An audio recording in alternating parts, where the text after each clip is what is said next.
Rugby Show live here at the Maryland Soccerplex in Boyd's, Maryland for the 15th Collegiate Rugby Championship. Whose idea was this? What are we doing here, guys? Mine. It was all mine. I am joined by the lovely Darian Lovelace, two-time CRC champion, one-time MVP, joined by Zach, Mr. D3 Lanning, the Carmen Sandiego of 7, Steve Lewis himself. Where is he now? He's right here in Boyd's, Maryland, where your attention is, and it's the Collegiate Rugby Championship, guys. We are nearing the end of day one. Men's quarterfinals action's wrapping up right behind us. Some crazy stuff. Only one number one seed left in the Premier Cup going into tomorrow's Final Four. It's been a wild day. Let's talk about it a little bit here. We had the Bonnies, number 2 seed, beating Iowa Central Community College 12-7. That was fantastic. We had Dartmouth going down to Belmont Abbey. That was a 2 seed going through. And then Brown falling to Wheeling. That's the 1 seed that's still surviving. Siena right now, right behind us. 2 scores down to Queens. That would be another 2 seed going in. Darian, why don't you run us through exactly how we got here? I think the first one that we've got to talk about is going to be how Siena knocked out Kutztown, and they've got to thank them for the lack of discipline that they had. 3 yellow cards alone in that matchup. They walked away 19-5, but it's going to be a heavy ask as they play against Queens already. They're down 10-0.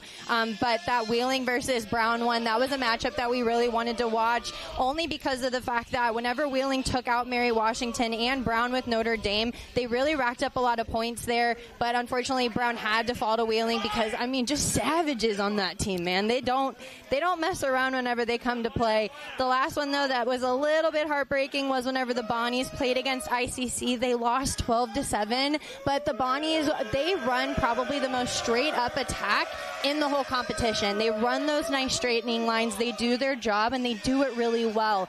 And the final matchup that we were really excited about was Belmont Abbey versus Dartmouth. Dartmouth, again, falling just short, 10-19, but Belmont Abbey, it felt tense when they played against each other, right? Like, the aggression was there, the fight was there, but Belmont Abbey, man, whenever they banded together, it was just magic to me. That matchup between any other team, I think, is really going to show how much they deserve to be in this competition.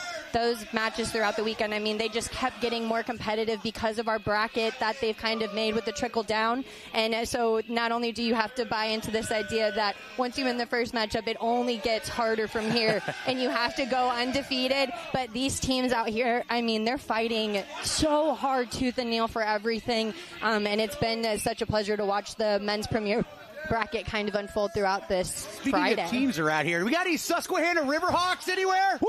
Any Susquehanna Riverhawks?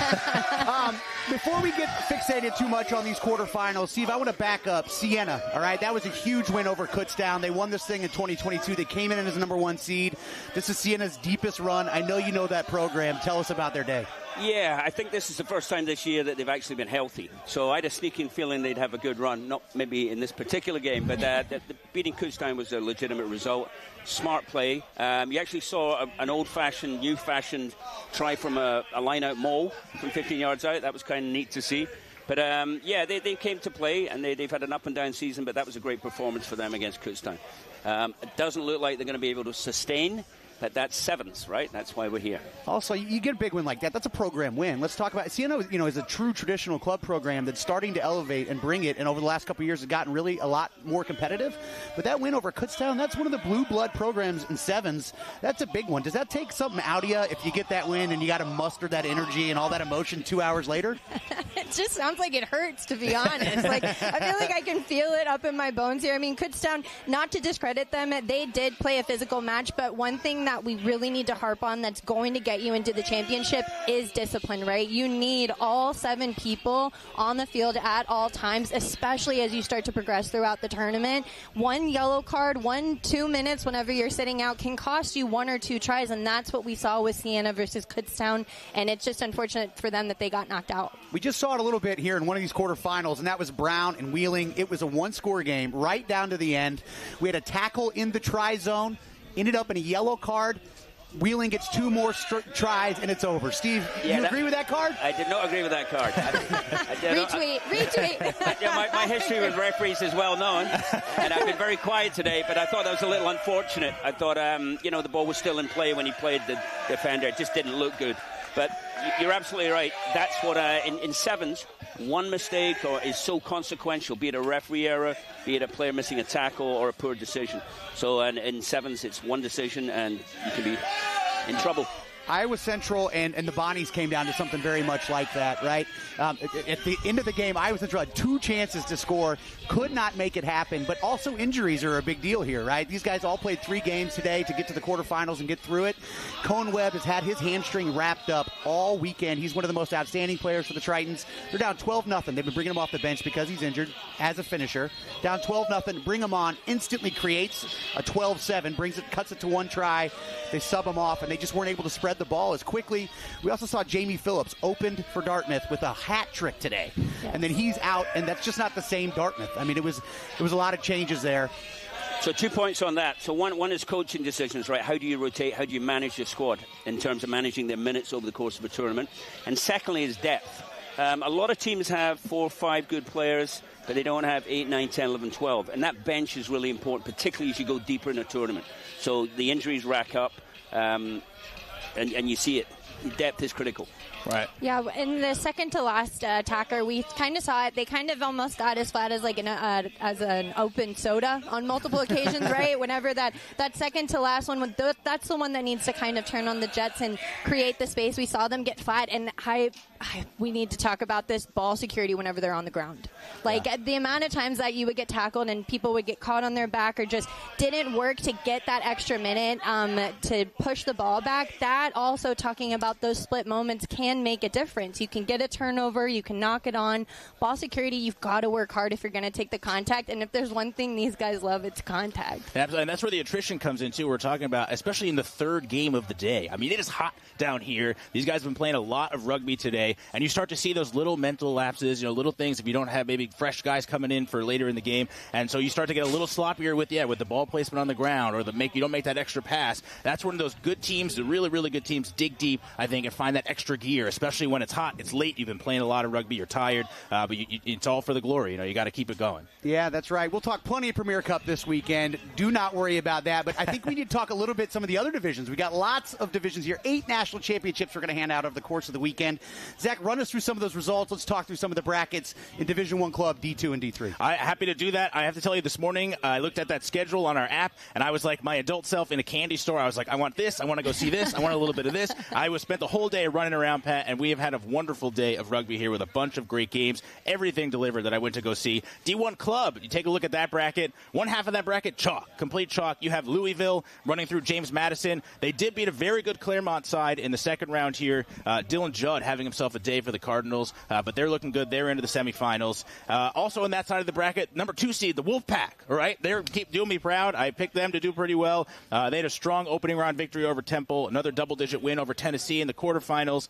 Hugh Redden, 4 scores for the Wolfpack today.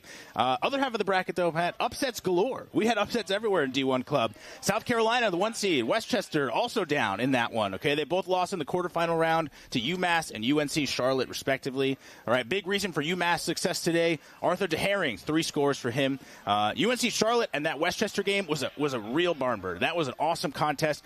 They traded blows right up until the end. The scrum half for UNC Charlotte, Cam McKinnon, scored the decisive try to put the Niners ahead 24-22 in that one. Those should be some great semifinal matchups tomorrow as well. When you get to D2, that's all chaos. That is, nobody saw any of that coming. I think everybody's bracket busted almost immediately with the loss of IUP. Okay, the presumptive favorites here going down to Montana State. Nick Lapp and the Bobcats getting some potential redemption from the fall when they were almost a lock to make it to nationals, but they blew. They had a huge first half lead over Northern Iowa in that one. Northern Iowa eventually came back and got that. So good for the Bobcats here to win, get some upsets on their own here and make it into the next round. Colorado Mesa, another surprise here potentially, Pat. They took down everybody's dark horse pick in Georgetown early on, and then they also beat Norwich too, another powerhouse in D2. And then so they're going to have a semifinal matchup against, you'd think, number 1 seed Northwestern. Nope, that's not correct either. UNC Wilmington upsets the Wildcats here in the quarterfinals. UNC Wilmington, a strong day for them, outscored their opponents 48-5. Okay, so in D2, that's a High Peaks versus SoCon team and a High Peaks versus SoCon team in the semi. So a lot of West and a lot of Southern teams here in D2. And D3, That's pretty much chalk. That's the one I like to watch, though. We had a lot of strong teams. We had very good teams at the top. Eau Claire tested early by Richmond, the Spiders. They played really well, but Eau Claire still pulled that one out by 10 points. And then an even tighter game against Denver, who looked really good. Anthony Rice, a potential all-tournament player, and Anthony Rice in Denver made it tough. But Eau Claire pulled it out. And then Slippery Rock on the other side, number 1 seed. Head coach Matt Heasley putting a lot of time and effort into building that program over the last 5 years. And they looked absolutely every inch of a number 1 seed today. So we had some chalk. We've had some upsets, Pat. It's been a little bit of everything all around the rest of the divisions. Bigger upset, Steve. Is it Siena over Kutztown or Montana State over presumptive favorite IUP? I would have to defer to superior knowledge on the Montana State one. But I think that Siena Kutztown one was so far. Yeah. You know who arguably the best player is for Montana State, Steve Lewis? I don't. A guy by the name of Finn Russell. Do they make good rugby players named Finn Russell? Does he have a similar habit? I don't think so. I mean, maybe we have to check. I don't know if they swapped him out. We'll have to check with our PEV team. Maybe they brought the actual Finn Russell from Scotland in.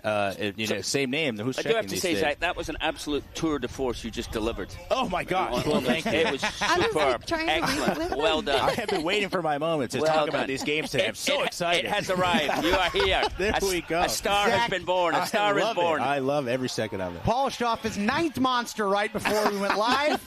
Shout out to the sponsor of the tournament. Guys, we have tons of action. Right when we come back, we have Olympic captain Kavon Williams we're going to chop it up with. We've got a fantastic show. We are not done. We're going to come right back here on the College Rugby Show in just a minute.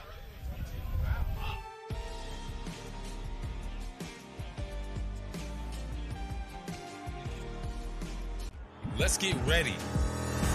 Major League Rugby is now.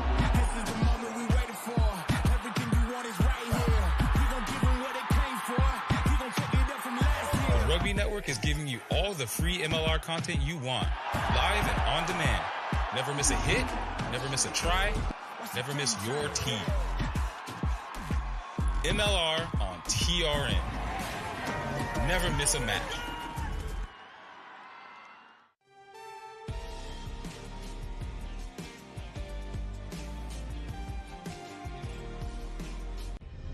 In our game, we play with our hearts.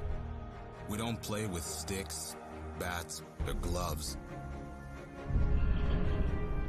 We don't wear shoulder pads or helmets.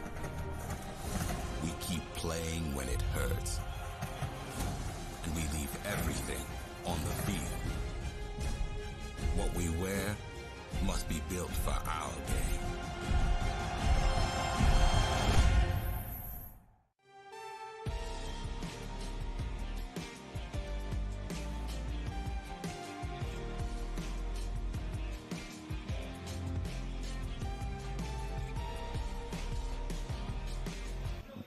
Welcome back to the Maryland Soccerplex, the Collegiate Rugby Championship, and the College Rugby Show. We are joined with our esteemed guest, Kavon Williams, 2-time Olympian, 1-time Olympic champion, 2-time CRC champion as well, and getting inducted into the CRC Hall of Fame as part of our second class this weekend. Kavon, welcome to Maryland. Thank you guys so much for having me. I'm extremely excited to be here. I haven't been back at the CRC since we played in it, so it's great to be here. Crab cakes. Tell me about, give us your crab cake review. I know you polished one off. I can still smell it on your breath. Yeah. I'm sorry. Nah, it was amazing. I can't remember the name of that truck, Famous Seafood or something like that, but we're going to give that a solid, 8.7 out of 10. Did they have all these amenities when you were here playing last time in the tournament? No, they didn't. We were inside a stadium locked down. We had to bring our own food in our coolers. There you go. Well, New Mexico Highlands, right? I mean, you guys were champions in 2015, 2016. Back then, there was really only 2 divisions. There was the top-end Premier Cup, and you guys, National Small College, which is now Division III. Yeah. I mean, that was – compare the field at the CRC versus the fields and pitches you played with outside of that in college rugby. And what did, walking into that – I mean, got to imagine that was a bit of a different change for you. Yeah, for sure. I mean, obviously the CRC is a bit of a smaller tournament compared to what I ended up playing later on in my career. But I still think it helped prepare me for those moments because even at the CRC, we were playing in massive stadiums. And although New Mexico Highlands didn't have a ton of fans, the other schools did. And so you were still playing in front of a decent crowd. Obviously, you get up and you got to go play in South Africa and Hong Kong and all of these places, and the crowd is phenomenal. So yeah, it was a step up. It was, I mean, look, that was where it started, and now you're playing in Hong Kong, full stadiums. I mean, is that something you were even dreaming about back then? Was that a goal, or were you just playing college ball with your friends? I'm going to tell you, when I started playing rugby in college, I didn't know it's anything past club rugby and just playing with your boys until someone reached out to me and was like, hey, come play men's. And I was like, what is that? So that's my first question for you. Do you miss it? Oh, man. I miss the game so much right now. You know, I've been out of it since the Olympics in Paris, and this weekend is the first time I've actually really been around rugby since I've finished playing. So I miss it a lot. I watch the boys every tournament. I'm still like writing notes, dissecting film. I miss it a lot. I wish I could be back in it, but I made the right choice, you know, for myself, my family, and ultimately my health. Yeah, good answer. Next question. So give it a break, take some time, do that whole family stuff. For sure. But do you have plans to get back in the game or stay in the game? Are you interested in coaching perhaps? Yeah, I do think that I think I'm a coach by trade. I think I'm a natural coach, and that's kind of what I do. I do think in my future there is coaching, and it is something there. I've coached the U18s team when we went to New Zealand. I think we placed 5th. We did extremely well with that group of kids. I have a true passion for age grade stuff. I don't know if I'll ever be able to coach at a national level or like a men's team level, but the youth is where my heart is for sure. So talking about coaching, I think we have a lot of, teams now in Division III. We have men and women on all these sides. These teams that are, not playing in the Premier Cup, but, they're still competitive. They want to better themselves. They want to be better at rugby. They want to be the best they can be. What advice would you give to all the players in D3 now, like to get to where you were? What do they have to work on? I think is at that level, I think it's 2 things that stand out the most. One thing is at this level, the team who wins the games is the team who can pass the ball. You get out here and you kind of watch, and you got this large field. I mean, I would assume that this field is about 70 meters wide, which it should be very close. And you got a lot of these teams playing within 40 meters. They're not even using the space, and a lot of the reason because of that is they can't get the ball there. So, one, I would say everybody needs to go work on their passing, become elite passers. Secondly, you just got to watch the game. We like a lot of us kind of get in this game very late, and we're only learning from what our coaches tell me. And if I just sat up here and listened to what Steve had to tell me, I would have never made it anywhere. Never true word spoken. But coaching, to your point earlier, it's if you're not playing anymore, it's the next best seat in the house. It right? is. If you're a competitive animal, you want to be involved. You're there. You're making decisions. Coaching's the only reason I'm doing it, right? It is. Still alive. One of your old teammates is here, Cody Melfi, who's doing some coaching with the Denver squad, who won their first round game and just barely got beat in the second round. Yep. You watching his experience and measuring what it could look like for you. I mean, some of your old friends, Pinkelman's obviously stepping into kind of that front office coaching blur. Yeah, so big news out of Dallas today. Perry Baker. Perry? He's with the Reds. Yeah, so, I mean, all of those guys you name, I talked to very closely. I played with Pinky and Cody in Denver at a certain time. Obviously, Perry's one of my closest friends. But, yeah, I watch him, and I do enjoy it. Me and Cody, we actually coached some clinics together when we were still playing. I talked to Pinky about some age grade stuff. I do recruiting. I try to help recruit for him, and then Perry's going to be right up the road. Obviously, I'm in Houston, and he's in Dallas. I hope that I can get up there and kind of just help out a bit. But, yeah, I think when it's my time, I'll get out there, and I definitely will help. I just think I got to kind of get a hold on life and kind of get myself situated, and then I can go back. A real job? Yeah. Trust me, you don't need a real job. You can make this rugby thing work for years and years. Well, they say that, but, they not rolling in the dollars like they need to in rugby, not just yet. You got to get into television here, okay? This is where you have to be. Plus you have dependents. That's important. Yeah. You've got to share your playbook, Steve, because that thing I have a feeling people would pay for. Kavon, you mentioned you didn't get into this thing. There's not a lot of recruiting in college rugby and beyond. You didn't get into this thing for some greater goal or rabbit that you were chasing. No. What did attract you into it? What got you stuck in? And do you still talk to your buddies from New Mexico Highlands? Oh, yeah, I definitely do. We got a group chat that we are avidly kind of texting in and speaking with. I think what got me into it is I tell this story real quick, but I became a father very young, and when I was in college, I wasn't majoring in something that would be anything great for me, so I ended up switching my major once I had my daughter, and it forced me to have a little bit longer time in school. And rugby was the only thing that kind of helped me, like, remain in school and remain eligible and be able to do that. So I give a lot back. I think rugby gave me everything because it provided me – I mean, I got a degree in computer science, and so I think rugby gave me everything I kind of needed, and that's why I'm so passionate about it. And any advice for the college ruggers out here, right? Like that, their identity's attached to it, right? I'm going to make it to the national team. I mean, even if you didn't, you think you still value your college rugby experience? I would, because I then went on to play a bit of men's rugby, and I've made a lot of relationships and a lot of friendships through that as well. So, I mean, obviously, no matter what sport you play, obviously the ultimate goal is to make it to the pinnacle, and it's a very small percentage of us that make it there. I was just very lucky. I think I was right place, right time. But it's okay. It's okay not to be able to make it. And I think rugby provides that community that you can still play and continue to play for a very long time after college is over with, when you can't really do that in any other sport. And you'll always have that community. Yeah, 100%. Well, Kavon, look, we can't wait to celebrate you tomorrow. It's going to be awesome. You had a great college career, great post-college career, one of my favorite players ever to watch, and it's going to be a great day tomorrow. Thank you for joining us here on the College Rugby Show. Again, thank you guys for having me. I'm so happy to be back at the CRCs. It's phenomenal. Awesome. Well, that's Kavon Williams, two-time Olympian, Olympic captain. We're going to take it to break, and when we come right back, we're going to talk some women's rugby action. We've got a couple more women's interviews here at the end of the show. We'll be right back here in Maryland for the College Rugby Show live.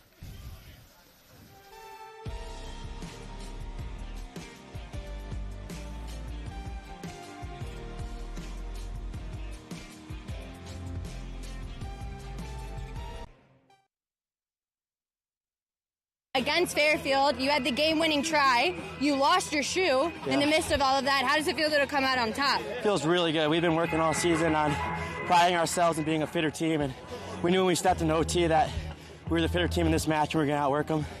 So it felt pretty damn good. A lot of kicks. You scored twice off of the kicks. Was that in the game plan before, or just seeing the space? Yeah, we knew we had faster guys on the edge after watching some film, and we wanted to give our guys a shot at running down the field and beating them. So, well, job well done. All right, Zach here with AJ from Springfield, coming off a huge second-round win over John Carroll. AJ, congrats on the victory. What was the keys to success for you guys out there today?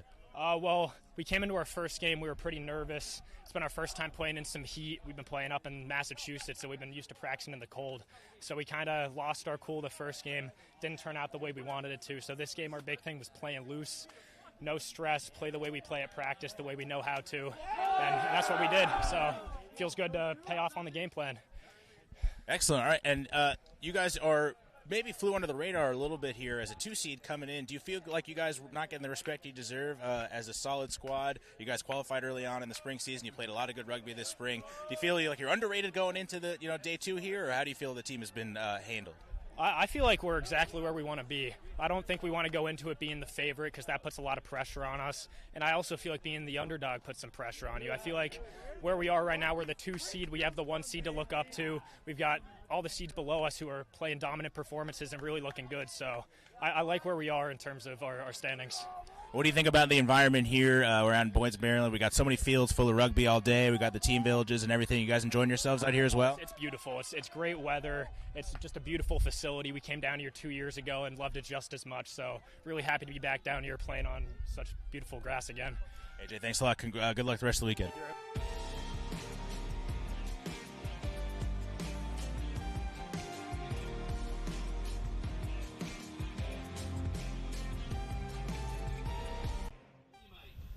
Hello and welcome back to the CRC, folks. Believe it or not, this is not just a men's tournament. We have a lot of women's rugby that's going to be going on this weekend. Friday, all men's action, the first couple of rounds. Saturday, men's championships, women's first couple of rounds. And then Sunday is all women's championship day. Right now, we're going to devote a little bit of time to talk about this Women's Premier Cup. We have a fantastic competition set up for you for the first time ever. All varsity, all school-funded teams. This is going to be probably the most competitive Women's Premier Cup bracket bracket we have ever had in 15 years of the CRC. And let's dive right in right now by putting Darian's bracket under the microscope. Darian, you picked these teams just a few days ago. Any buyer's remorse? All of it, actually. All of it, especially for our lovely armed forces. Army, I discounted them right from the jump whenever we did that, whenever we did our first episode. And then I watched them at the Crimson Sevens, and I had to take my foot out of my mouth. I was like, how dare I assume that they weren't going to make it? But Army University, I mean, I think that if anybody is going to go ahead and stick it to Brown, it's going to be Army. They looked fit. They looked tough. They looked very physical, and they had it together. I mean, their connectivity was out of this world. I originally said that AIC was going to be the one to win it, and what changed for me was Crimson Sevens. My only reasoning for that was because during the Crimson Sevens, one thing that AIC did struggle with was whenever they were the ones who committed the turnovers, they kind of stopped for a second. And we talked about it very much in the pregame of this show, that those split seconds where you delay, that changes the game dramatically. Twice whenever they did that, it made it so that the other team scored on them. It's going to be a big game changer for them if they kind of can't buy into this. Like, we said all gas, no brakes whenever I played at Life, and one time we were feeling really ruthless, and somebody said, we don't even break for dogs. And I know that might be a little bit like, oh, don't put that on there, but it's a mentality, right, where you have to keep going. But I think that Army really does a good job of that, and I think Brown obviously is going to do that. I mean, alone, they've got a lot to compete for here. They've already got it back-to-back. They're going for their third possible title. Ross is going for her fifth. That's a really big accomplishment for her. The only one that's going to kind of give me a run for my money is going to be that Queens and Southern Nazarene matchup. You know, either one of them have the ability to punch it through, but Southern Nazarene, I mean, I love watching Lauren Anderson and Talisa Uatafe play together. I mean, what they do is just unremarkable athletic things. So I put Southern Nazarene in there, but I could also be extremely humbled by Queens when they come out.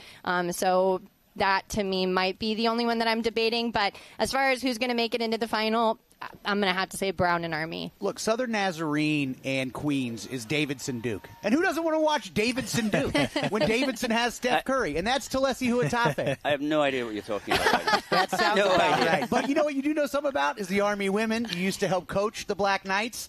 What do you think? They got a shot? Twice runners-up. I think they do. I mean, there's a lot of rugby to be played, right? And I also wouldn't discount AIC, and we're having an interview with some of their key player and coach later. But what intrigues, I also picked Army Brown to go all the way. And what intrigues me about that one is the sort of coaching contest that's coming. So on one side, you have this coaching dream team, right? Living legend Roz going for records left, right, and centre. And now a new assistant, Caramelli Faye, who's up there. And so they are experienced, knowledgeable. And on the other end of the scale, you've got a first semester coach in Jen Salomon, who's the interim head coach of Army. So she's a very experienced player. Play for Mexico, play for Northeast Academy, all those kind of things. But that's a really interesting thing from a coaching dual point of view. An experienced coaching team and a newbie. Yeah, I mean, she's playing right now in the middle of her Women's Elite Rugby season. You know something about that, playing for the New York Exiles, I believe. AIC looks fantastic. They've got one win over Brown this season. Now, did they catch him sleeping? Did they catch him on a weekday and a weak moment? It doesn't matter. It's sevens. That can happen any time. What does it take for AIC, for Army, to beat Brown? And just handicap for me, how big of an upset would that be if one of them were able to do it? Get the ball, keep the ball, score. Get the ball, keep the ball, score. Say it in your sleep before you wake up. That's for sure. And I mean, for me, and I think that T. Fletcher is the perfect coach for the job. It's going to be all about mentality, right? To take down a really big team like Brown University, it's a super heavy ask. But I think that T. Fletcher has always done a good job of getting people to buy into what she's trying to accomplish, right? And I think that they came here to compete. They came here to kind of show that they don't mess around. I think that there's a lot of backing behind them as far as like fans and people who believe in them, which could be a big game changer. And you know, we'll have to just kind of see how it plays out. That semifinal between AIC and Army for me is probably going to be like the match of the competition, solely because they've got everything to play for. Look, we create some bulletin board material here at the College Rugby Show. No. You've been walking around, Zach. Any coaches mention to you that they disagree with their seatings at all? I've had a few people come up to me and complain about other games that I handicapped that I said my Clemson pick, I will say, was not great. So I'm glad my bracket wasn't under the spotlight either. I actually think it's really important we go on the record here. Who did the seatings? Who did the seedings? There's a selection committee. Okay. Just to clarify. Yes. It is a very intense process. Look, it's the top end.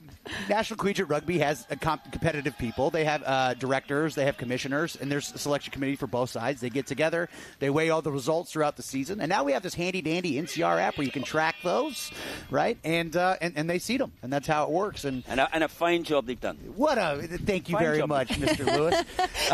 That's because I'm not coaching. One team we got to talk about whose bulletin board is full. I don't think there's any more room is the Wheeling Cardinals, all right? They had an alumni reception last night at the hotel. They are coming for blood. I think Alexis Dallas, I am a little afraid of her at this point. You should be. I got legitimate daggers through my soul. They came up here and we kind of gave out some T-shirts, and the coach walked up to me and he just shook his head and he goes, Darian. And I was like, kind of like that awkward look down. But for me, the way that Life won our first national championship was they discounted us out of pool play. They said that they won't even make it out of there, and we said, I think that we're going to change that. And then we went on to win it all, right? Some teams need that extra fire to prove people wrong, and I think that Wheeling, they're coming for blood, dude. And I'm actually slightly concerned for that first match that they play against Bodewin, because Bodewin's going to have a pretty tough competition with Wheeling. Listen, we're doing this to help teams, Pat. Any upset that I pick is to help a team motivate themselves, okay, to come out here and perform. That's all I can say about that. We suck at predicting for you. It's a service. Look, Roz is going for a record, and it's a very big record. If she were to win, it would be her 5th championship, winning 2 at Life with our friend Darian here. She's won 2 at Brown, going for the 3-peat. It would make her the most title holder of all CRC women's coaches of all time, right? Puts her at the top of that Mount Rushmore. Nobody would have more than her, tied with Jack Clark, probably the most legendary, notable coach in American rugby history. Let's just take a minute to soak that in, right? How big of a deal is that, Steve Lewis? That puts her at the top of the list. Is there a better women's college coach that you can name other than maybe the one that she took over for? Nope, I think she's it. And people don't understand, winning one national title is hard work, it's luck, it's recruiting, it's preparation. It's tough to do. But to win back-to-back and possibly a third here, and to win it with different programs, with different sort of student cultures perhaps, Life and Brown very different, it's phenomenal. It's phenomenal. And Ross, one thing that she does so well is she looks at what she has, and from there she helps you figure out what your strength is. And from there kind of puts you in these positions where you can put yourself in a perfect picture to get the result that you want. And I think that with coaches that find themselves in these national championships, they know their team really well. They know what each individual player can do. They know what they bring to the table. And from there, they kind of formulate this perfect cake that just gets presented to it. It takes a lot of work from the players, but the coach is the one that gets the buy-in, right? They find ways to bring you in. They find what motivates the team and what motivates the program. And Ross, playing for her, captaining for her, and then now seeing her go for this 5th, to me, it's kind of a no-brainer that she's here. I've been in the locker room with her where her brain starts to work, and yeah, that sounds great. Whatever you say, we'll do, And I just think that she does a really good job of helping you find your strengths, and from there being able to bring it out onto the pitch, which is what you want in a national championship team. And coaching in the first round against someone from her own tree, right? Somebody that was your teammate and used to be coached by her at Life. Yeah, I'm going to have some really awkward dinner plans after that one. That one's going to be pretty dicey for me. I think that one thing that's kind of cool about Adrian is that this is their first time at the CRCs. Gracie Martinez, who's the head coach, is very excited to play against Ross, only because she knows that the competition is going to be stellar. And when you're entering into the premiership bracket, that's what you want. You want to play against the best of the best. Even if they humble you, you still get a learning experience after it. But Gracie's my best friend, so when I said that Brown was going to win it, I kind of got some side eyes. And she was like, I would have, she has to vie for her team, but you got to give a shout out to the national champs. Adrian's so new to the competition, they're not even afraid. They have no idea what they're going up against. Gracie says no fear in their eyes. They're ready to go up against these Brown Bears, who are without Kate Muldoon, who is one of their better players, who could spread the ball, could make them play a little bit wider. Akila Cathy, straight up the middle, try and stop her. So you've got some tackling to do tomorrow, Adrian. win against the Brown Bears. Well, that's it for us for this segment. We're going to come right back, and we're going to talk to some of these players. We're going to do it tomorrow. We're going to come back with Naomi Dodd, Jamaican national teamer, one of the outstanding players for American International College, and T. Fletcher coaching both the men and the women here this weekend. We'll be right back at the Maryland Soccerplex with the College Rugby Show.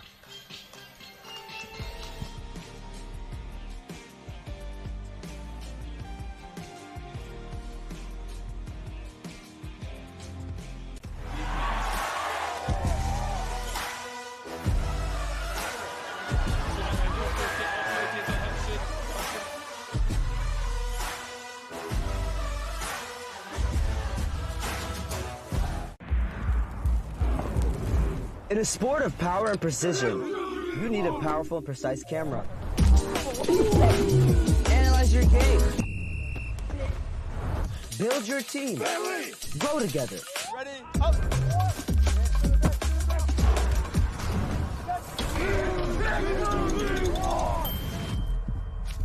Video captures moments.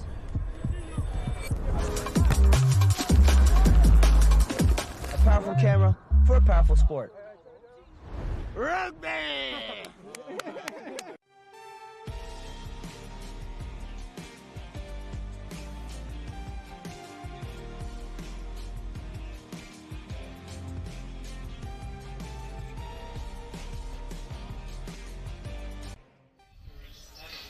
Welcome back, team, and we're here to talk about the women's bracket, and finishing it out with us is going to be T. Fletcher, head coach for American International College, and Naomi Dodd, the stellar athlete that they've got on their side. Thanks for joining us, guys. American International College, I hyped you guys up this whole entire time, right? I've been talking about your defense. I am going to have to talk about what I did put in my bracket, though, okay? What's the team mentality kind of going into this tournament? You guys have a lot to play for here. We, our mentality is just come in and have fun. Everything that we've worked for, our sacrifices, our commitment, just come in and enjoy the experience and take advantage of the opportunity. Naomi, how do you feel within the team alone? Like, what is that team dynamic feeling like to you? It's very talented. I'm not going to lie, a lot of skillful players. And it feels like a family, to be honest. So we all know what we each bring to the table, and we just all bring it together to put it on the field. So, yeah. And, T, you coach both the men and the women's right now. Yes. They're a heavy ask of you as a coach. But is there kind of a difference in the dynamic between the two teams, or would you say that across the board it feels pretty similar? In terms of on-field play, the style is different. We have a similar system, but the speed of play is much faster. And off-field, our family gets bigger, so they inherit a lot of brothers and sisters here. Do you guys have like a bigs and little system? Is that kind of what you guys are talking about? Or we kind of have pods. Oh, so cute. We merge them together. They get to know each other from different countries, learn about their culture, and just really be supportive. And speaking about culture, Steve Lewis, you are very familiar with Naomi Dodd, right? Being a part of the Jamaican national team. That's why we talk about how stellar of a player you are. So, I mean, Steve, probably nobody better than to talk shop here, huh?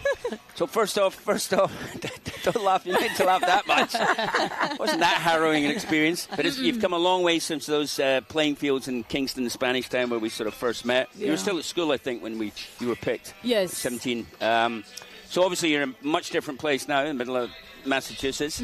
So for you, you know, in terms of the difference playing on island, where there are challenges, right? There's only, you know, very few fields and resources and gym and strength and conditioning. So are you enjoying this new world of rugby? Yes, I am basking in it, and I am letting everybody else from home knowing that there's opportunities here. And if you want it, you can grab it yourself. So there's a lot of opportunities for both AT, recovery, playtime. So, yeah, I've been able to, you know, excel at my skills some more with the time that I've had. Yeah. And get that message back to your sisters on the island. But so how did you end up at AIC? So, played with coach here in 12s tournament back in Jamaica. I started tagging. I went on my socials, had my highlights from the 12s tournament, tagging, saying I wanted to go to school in the U.S. Got reached out to by Coach Fletcher, and then it went from there. So I was more familiar with Coach than any other school. I was like, okay, might as well. Yeah, so, yeah. Keep personal connection. Yes. And it's worked out well. Yeah, it has. So who are you worried about? Which team are you worried about that you're playing tomorrow? No team. Good answer. Good answer. Oh, wow. And one thing I've got to say, because you guys are going to go back and watch this episode and be like, how dare Darian? So one thing that I think is important to talk about, though, I watched a little bit of you guys at Crimson Sevens, and there was a couple of times that, play kind of stopped whenever mistakes would happen. Yeah. But now hearing you say that you're not afraid of any team, for me, the thing that was going to punch your ticket in was going to be the mentality of the team. Yeah. So that confidence, I mean, you can touch on that a little bit, but saying that you're not afraid of any team, that's stellar. In all honesty, though, it's not being like egotistic or anything. It's just that we have a good team and we have a lot of talent, and it's very much that if we want it, we can have it. So very much humble, very much ready to play, to be honest. So yeah. What are you both most looking forward to as far as like showing what AIC, the Yellow Jackets rugby is? I think we've been through a lot of ups and downs this season with the outside world, just challenges kind of in every facet. So being able to just come here, take it all in, support each other. And I think to her point, it's not, we are very humble, but we are so strong through everything that we've had to overcome that's where we're coming from there. And it seems like you guys have a very strong side. I mean, Naomi alone is over there being like, anybody, come on, come over. Bring them on. You can get some, yeah. So, and speaking about it, you guys finished third last year in a very close match against Navy, right? So everything to play for here, right? Yeah. Even if you get in those top four seeds. Yeah. So, I mean, we'll just kind of have to see how it plays out, but it sounds like alone with Naomi Dodd on the field and then having you as a coach too, there's no doubt that you guys might find yourself in a final, and what would that mean for the program? Well, don't know, but I'm guessing more persons are going to want to come to AIC, seeing the growth of the program itself by Coach Fletcher and the team and the camaraderie that we do have. They're going to want to come, and we're going to want our persons to support us and back us throughout the program and the years to come. So, yeah, and also being able to say that. And just one final point. So to Naomi's credit, eternal credit, is you're blazing a trail for other Caribbean players, right? Yes. I was in Trinidad last week, and it's, when you see someone or a peer or someone who looks like you, who doing the business on the big stage, that is such an encouragement. Yeah. So credit to you. I can't wait to see you play. I hope your hands are better. They are. Hey, they got better over the years, I promise. No, it's been 4 or 5 years. I can't wait to see you play. Good luck tomorrow to both of you. Thank you, Steve. And we're still going to be going live throughout the weekend, right? Tomorrow we'll be bringing you 2 episodes. We're going to be crowning a men's champion tomorrow, and then we're also going to see the women start to show up and play their game. We'll also be coming back on Sunday as well, whenever we're going to be crowning these queens with a championship end to it. So you've got to stay with us. We've got some special guests, Alex Magleby, Naya Tapper, Abby Justitis. All of them are in the building, ready to talk some shop about the CRCs. And speaking very heavily for the College Rugby Show and National Collegiate Rugby, Zach Lanning, Steve Lewis, Pat Clifton. I'm Darian Lovelace. Until tomorrow at 11:30 a.m.